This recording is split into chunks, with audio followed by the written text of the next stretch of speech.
Good morning আমার প্রিয় বন্ধুরা, সবাই কেমন আছো? আশা করি যে যেখানে আছো ভালো আছো, সুস্থ আছো। আমিও বেশ ভালো আছি।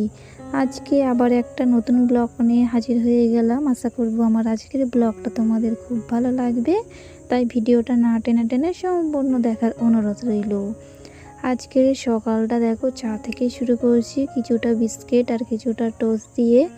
অনেক দিন হয়ে গেল তোমাদের সাথে ভিডিও শেয়ার করা হয়নি। আসলে বন্ধুরা, ভিডিওতে যদি না ভিউজ আসে তাহলে ভিডিও করতে কি আর ভালো লাগে বলো? সেই কারণে আমি ভিডিও করিনি, অনেক দিন অফ করে দিয়েছি। এখন একটু শর্ট ভিডিও ছাড়ি। তো অনেকে বন্ধুরা আছে আমার থেকে সুন্দর সুন্দর ভিডিও করে, তারা অনেক দূর পৌঁছেও গেছে, কিন্তু আমার হয় না বলে সেই কারণে আমাকে আর ভিডিও করতে ভালো লাগে না। তো যাই বন্ধুরা, এদিকে এখন আমি ডিমগুলো ভালো করে বের করে নিচ্ছি, আর এই ডিমগুলো আজকের রান্না হবে।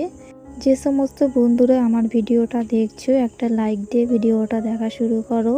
কারণ বন্ধুরা, অনেক দিন পর ভিডিও এনেছি, আর এই ভিডিওতে যদি না ভিউজ আসে, লাইক আসে, তাহলে কি আর ভালো লাগে বলো?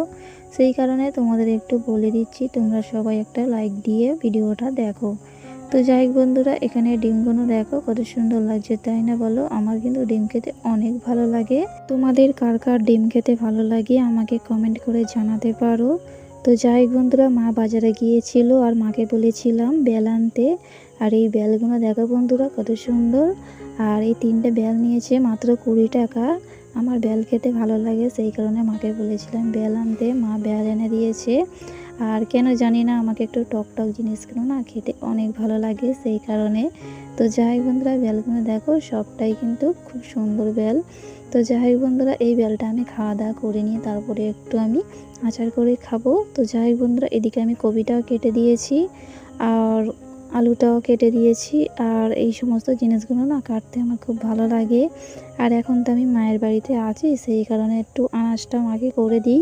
আর রান্নাবান্না সব মাই করে, আমি করি না। আসলে মায়ের বাড়ির মতো কোনো মজা কোথায় থাকে না। শ্বশুর বাড়ি তো সবসময় কাজকাম সমস্তটা নিয়েই ব্যস্ত থাকি, আর মায়ের বাড়ি খাওয়ার শোয়া ছাড়া কিছুই থাকে না। তো যাই বন্ধুরা, মা ওদিকে রান্নাবান্না করছে। আর এই ফুলগুলো দেখো, ফুলগুলো কত সুন্দর দেখতে লাগছে, তাই না বলো? এই ফুলগুলো আমাদের এইদিকে বলে শাপলা ফুল। আর এই ফুলগুলো না আমি ছোটোবেলায় অনেক নিয়ে খেলতাম। আর দেখতে দেখো বন্ধুরা কত সুন্দর লাগছে, তাই আমি ভাবলাম তোমাদের একটু দেখাই। আমার এই ফুল না খেলতে খুব ভালো লাগে। এই ফুলগুলো নিয়ে গলায় মালা করে খেলতে না আমার খুব ভালো লাগে, আমরা ছোটোবেলায় খেলতাম। এখন তো বড় হয়ে গেছি, সেই কারণে এই যে ফুল টুল নিয়ে একদম খেলি না। একটা ভাই তুলেছে, তুলে নিয়ে বলল, দিদি দিদি তুমি তো ভিডিও করো, তোমার বন্ধুদের দেখাও। তো সেই কারণেই ফুলটা একটু ওদের নিয়ে ভিডিও করে নিয়েছি, তোমাদের দেখাবো বলে। তো যাই বন্ধুরা, খাওয়া দাওয়া করে নিয়েছি, করে নিয়ে এখন একটু বেলটা ভালো করে আমি আচার করে নিচ্ছি। আর এই আচারটা আমার খেতে খুব ভালো লাগে। তোমাদের কার কার ভালো লাগে আমাকে কমেন্ট করে জানাতে পারো। তো যাই হোক বন্ধুরা, ভিডিওটা আমি আজকের এখানেই শেষ করে দিচ্ছি, কারণ লং ভিডিও অনেক দিন থেকে করিনি, আর বেশি ভিডিও করা হয়নি যে তোমাদের আমি দেবো। তো সেই কারণেই ভিডিওটা আজকের আমি এখানেই সমাপ্ত করে দিচ্ছি। বন্ধুরা, তোমরা সবাই ভালো থাকবে, সুস্থ থাকবে, আর যে যেখানে আছো সবাই নিরাপদে থাকবে। তো যাই হোক বন্ধুরা, আজকের ভিডিওটা আমি এখানেই শেষ করছি।